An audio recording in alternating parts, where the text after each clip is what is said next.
News 18 से खास बातचीत में समाजवादी पार्टी के राष्ट्रीय महासचिव राम गोपाल यादव ने कहा है कि उनकी पार्टी कभी भी राम मंदिर के विरोध में नहीं रही और हम सबसे बड़े राम भक्त हैं। सर, किस तरीके की तस्वीर अब इस समय दिखाई दे रही है उत्तर प्रदेश में? क्या कह सकते हैं, क्या हवा जा रही है? गृह मंत्री अमित शाह एक बात और ये कहते हैं कि अखिलेश यादव अगर सत्ता में आएंगे तो राम मंदिर का निर्माण रोक देंगे। आपने हालांकि संसद में ये बात बोली भी है, लेकिन फिर भी मैं जानना चाहूँगा दोबारा फिर से। ऐसा है, इस देश की जनता बहुत मूर्ख बनेगी ज़्यादा। सब जानते हैं कि सुप्रीम कोर्ट के फैसला आने के बाद इस देश के किसी व्यक्ति ने मंदिर के निर्माण का विरोध नहीं किया। विरोध छोड़िए, एक शब्द नहीं कहा। और हम लोग कब मंदिर विरोधी थे? हमारी सरकार ने केवल सर्वोच्च न्यायालय और संविधान का पालन करते हुए ये कहा था, स्टे था सर्वोच्च न्यायालय का, तो क्या राज्य सरकार की जिम्मेदारी नहीं होती कि उसका पालन करें? कभी विरोध में नहीं थे। हम लोगों से बड़ा राम भक्त कौन है? हम तो हनुमान के भक्त हैं। हनुमान जी राम के भक्त हैं। तो जिनके भक्त के भक्त हों वो हम उनके विरोधी कैसे हो सकते हैं? अमित शाह जी को ये सोचना चाहिए, इस पर थोड़ा विचार करना चाहिए। इस तरह की बातों से उत्तर प्रदेश की जनता आने वाली नहीं है। उत्तर प्रदेश उनके हाथ से निकल चुका है। चाहे अब वो अखिलेश को गाली दें, समाजवादी पार्टी को गुंडों की पार्टी कहें, चाहे ये कहें कि जितना बड़ा दंगाई उतना बड़ा सपाई, ये कह रहे हैं कि नहीं कह रहे हैं? तो ये नहीं जानते हैं, इनमें ये कॉमन सेंस नहीं है कि जब किसी को आप पूरे समुदाय को गाली दोगे तो वहाँ से एक वोट मिल जाएगा आपको? नहीं मिलेगा। उसके दुष्परिणाम इनके सामने आएंगे। समाजवादी पार्टी के राष्ट्रीय अध्यक्ष ने पिछले दिनों इस बात को कई दफ़ा बोला है कि समाजवादी पार्टी की स्थिति पूरे प्रदेश में ऐसी दिख रही कि 400 सीटें कम से कम मिलती हुई नजर आ रही हैं।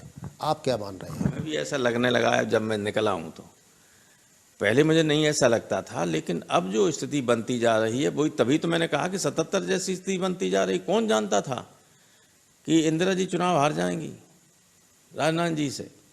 नहीं जानते। एक भी सीट, 85 सीटें थी तब उत्तर प्रदेश में, एक सीट नहीं मिली। पंजाब में एक सीट नहीं मिली, हरियाणा में एक सीट नहीं मिली, हिमाचल में एक सीट नहीं मिली, दिल्ली में एक सीट नहीं मिली थी, गुजरात में एक नहीं मिली, राजस्थान में नहीं मिली, मध्य प्रदेश में नहीं मिली थी कहीं। ये तो उत्तर प्रदेश है, ये तो हृदय स्थल है इस देश का। ये फैसला करता है कि कौन आगे सत्ता में रहेगा। ये छोड़िए कि उत्तर प्रदेश में कौन रहेगा, आगे कौन रहेगा ये भी यही तय करता है। तो उत्तर प्रदेश की ये रणभूमि है जिसमें गाली गलौज का माहौल कर रही है बीजेपी पैदा करना। जहाँ राम कृष्ण की जो जन्मभूमि रही हो उसमें गाली गलौज की भाषा का प्रयोग किए जाने लगे। प्रेम और सद्भाव की बात होनी चाहिए, वो गाली गलौज कर रहे हैं तो जनता रिजेक्ट कर देगी पूरी तरह से।